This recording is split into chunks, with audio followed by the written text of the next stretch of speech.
All right, so we are fresh out of the movie theater seeing The Running Man starring Glen Powell.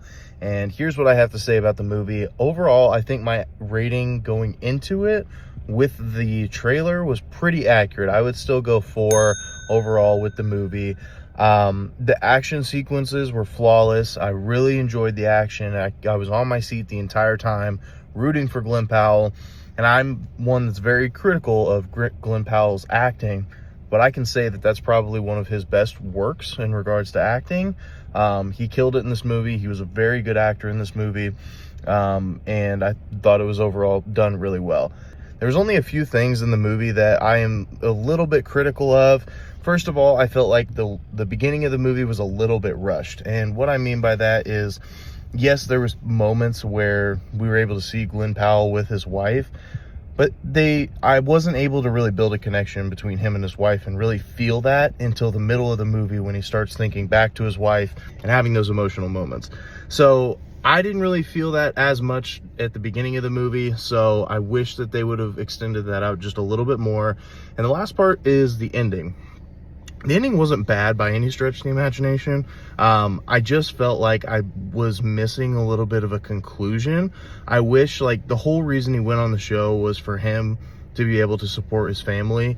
And I feel like by the end of it, you didn't really get to see how his family was living afterwards. And the entire ending of the movie was him in a mask. So I wish there was a little bit of a conclusion. I don't know if there's going to be any sort of a part 2, but overall, I do think that it's still going to be a 4 for me. I would have to agree that it was a 4.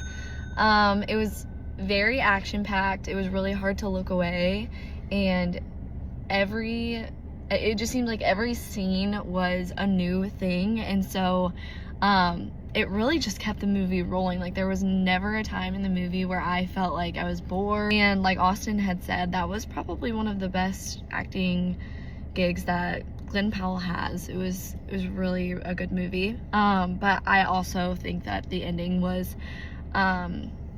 just, I don't know if they like just rushed the production for it or just wanted to leave it up to interpretation, but either way, yeah, we really didn't get like a final show of like what the family was going through after everything was over, and so that was not my favorite thing, but it was still a good movie. So there you have it, our out of theater review for The Running Man starring Glen Powell. Full movie review will be up on my YouTube channel here within the next few days or so.